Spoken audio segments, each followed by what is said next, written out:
character development makes a story readable, right? Because if you don't have any character development, you do not have a story. A story is built off of characters, story, the plot, and it's built off themes, right? And if you don't have good character development, we see this in a lot of new authors, is that everything goes downhill from there. And today we're going to be going over how to make your character development better and some tips and tricks for this. So let's begin. Hello, friends. Whether you come from comment sections to emails to recommendation pages, hello. My name is Ryan, the author, and this is The Path in the Pen. Whether it's your first time here, you're a recurring character in this place I like calling my narrative, my community. It's a pleasure to see you here today. I can't stress that enough. Let's begin. All right, so let's just start right off with it, right? I mean, basically, the first step of character development is knowing that the character you make can realistically go to their increased character development based off of plot points, right? What I'm saying is that based off of what they deal with, will they be able to become what you want them to become? And that's why you have to think about your plot and characters and theme in the same conversation, right? So yeah, it's common sense, but still, if your plot can't make your characters feel that way, or if you didn't make your characters feel that way, which I think we'll go over later, then there's no point, right? It doesn't make any sense. It's common sense, but sometimes we miss common sense. Second step is making sure they can grab new tics, new ways of expressing an emotion in a subtle change or maybe just a full-on change. So maybe they add, maybe after this event or after the character development starts happening, they start scratching their neck more whenever they get annoyed.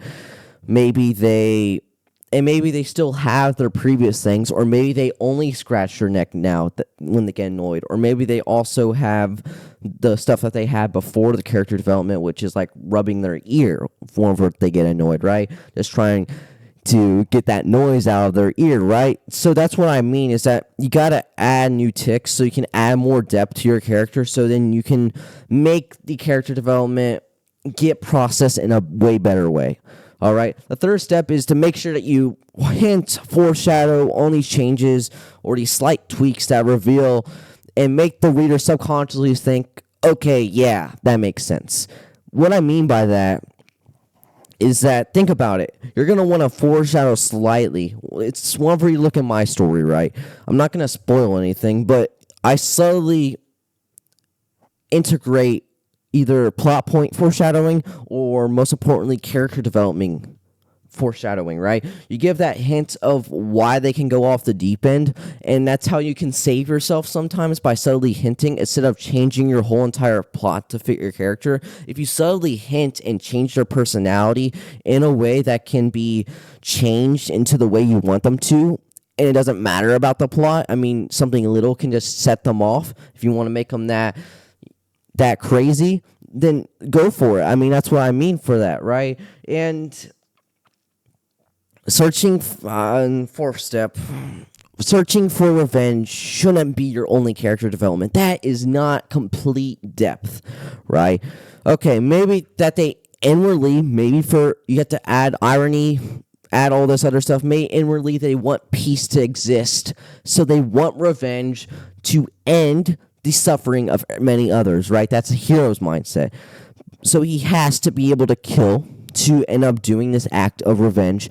But also, you can also add so many layers to this, is that maybe hiddenly he actually wants to, he doesn't want peace, like, sure, but that's not the main thing. He wants revenge mainly. Maybe that's the depth that you can add with his many ironies. He thinks he's searching for peace, but in the end, whenever he gets that revenge, he realizes, well, I don't like peace that much. I actually just wanted revenge. And he feels empty inside, right?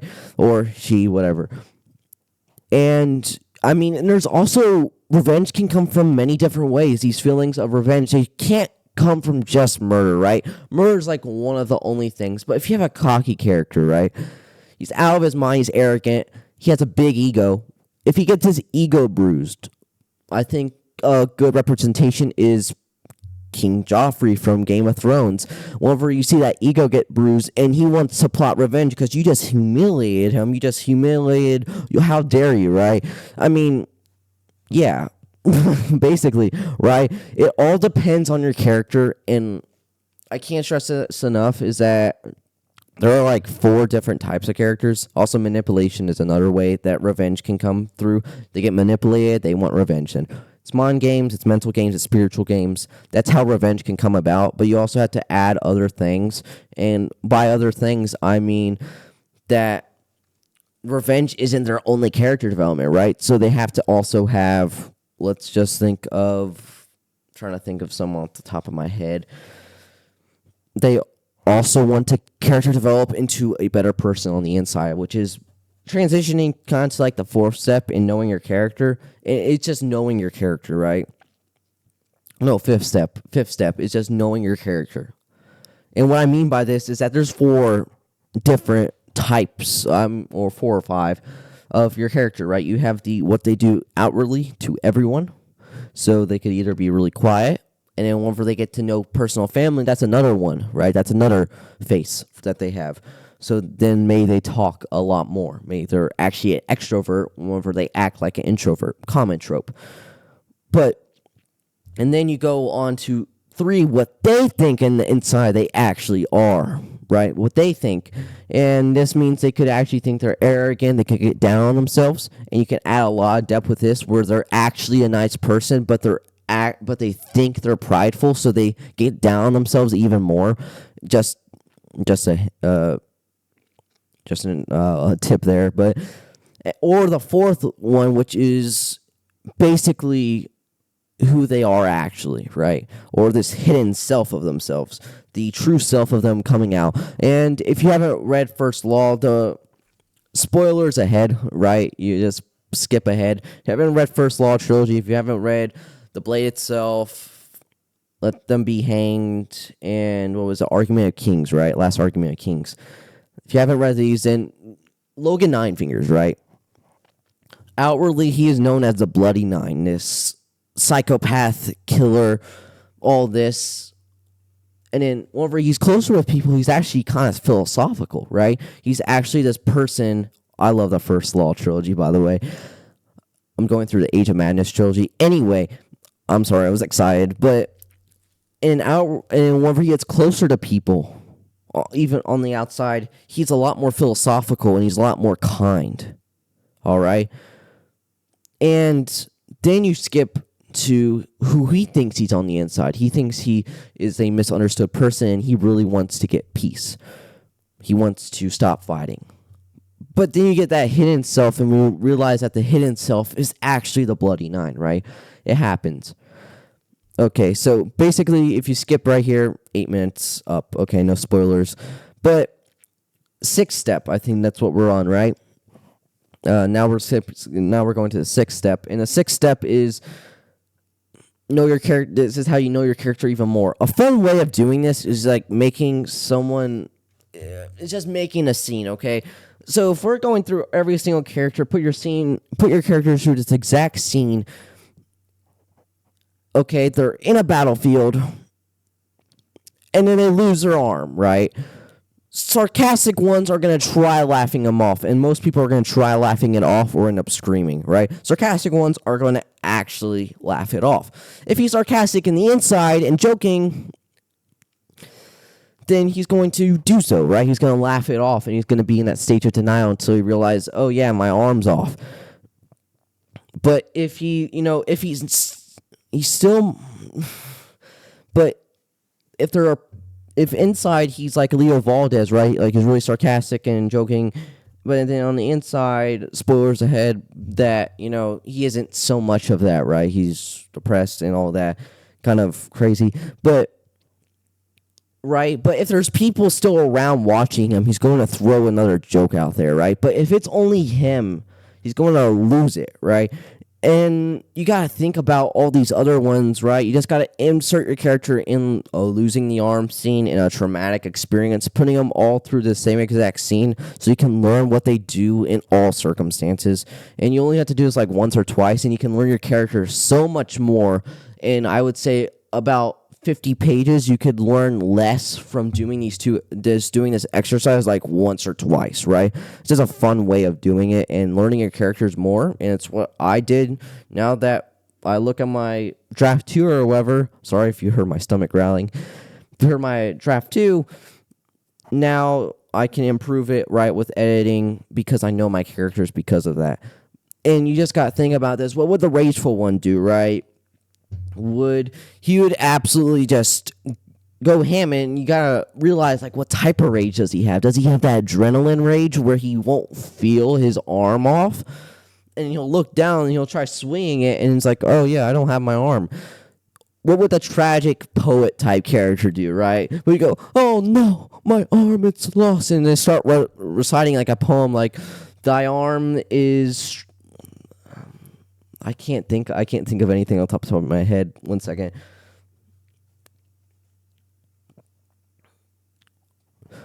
Thy arm has been hit by swarms of bees, and it's everything that I wish to do whenever I was brooding in trees. Stuff like that, right? I mean, a tragic poet's going to be so dramatic about it. Hopefully that was funny. Yeah, I like poetry, if y'all don't know. If y'all, by the way, comment down below if y'all like want poetry. Like, I'll post about some poetry in some posts. Because I love writing poetry, and that's why I'm a bit philosophical anyway. But yeah, just doing that, right? You got the rageful one, you got the tragic poet, you got, the sarcastic one. You see how you can add so much depth to that, especially when we go to the sarcastic situation and you have those 4 types of characters, who they are outwardly, who they are when they're closest to people.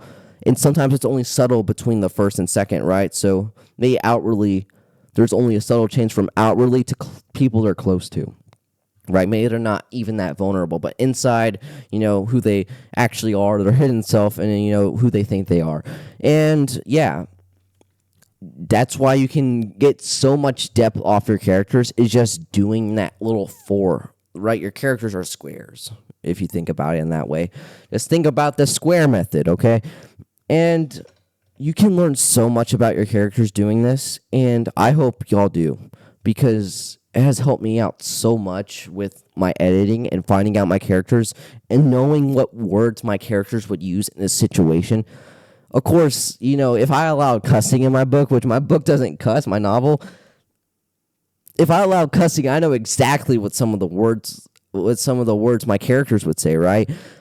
But fortunately and unfortunately, I'm not able to do that because I feel like I don't really need to cuss with it. I can give my message out without using words like that. And, it's kind of like one of the only grimdark books I've seen, or it might be the only grimdark book ever to not have cussing in it, but to still have all this gore, all these morally gray characters, and all this story that's pretty screwed up. But yeah, enough about me talking about my book. We're going to get into the outro.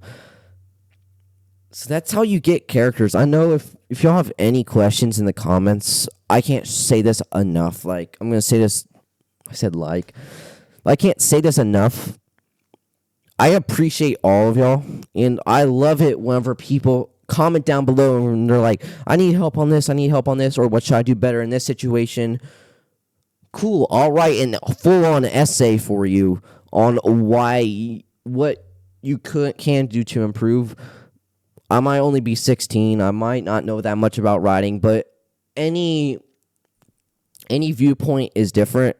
I just watched Dead Poet Society, I think, last Sunday for the very first time, right? And one of the scenes, you step on the table because you get a new perspective. That's optimism, right? You have to have optimism. You have to take advice from anyone, especially in something as subjective as writing, because if you don't take all the advice you can get, whether it's from a new person that's newer than you, or from whether it's a bestseller, sometimes you'll figure out that the people who are new actually understand your struggle more than the bestsellers are, or the advice is going to be better because y'all are going through the same things and all of that, right? So make sure to comment down below if you need anything, right? Or comment down a podcast video idea if you want me to go over a certain subject. I know people have done that before. Shout out Lightbulb. And yeah, speaking of Lightbulb, we're going to try. Whenever I get time, I'm really busy these next 2 weeks, but whenever I get time, we're going to set up a Google Doc, and then people are going to send over their book information, or like what they have on their drafts or whatever. And I recommend, if you don't want me to like to see like the official one so you can keep on working on it, then you just do, I think it's Control A in Word or whatever, copy all the words down and then paste them on a different one and give me that different one. So then, and then if you don't want your name to be, if you don't want to say like this is my story or whatever, or you don't want me to use your story but only want advice and you want me to write a new story that shows the mistakes that you did in your thing, then I can for sure do it. That I can make another story with the same mistakes that you do, or I can make another sentence and we can go over that, right? I want to be able to help y'all as much as possible. I can't stress that. I keep on saying I can't stress that enough. I really can't. I really want to help everyone, and it's so difficult because some people, I feel like they're missing out sometimes here because they drop a comment, I respond, and there's a dead silence, and that's fine because most people aren't used to people responding, and that's fine. That's completely fine. It's just if you have any writer friends, just let them know I'm always here. I can always type out an essay. I can always give advice.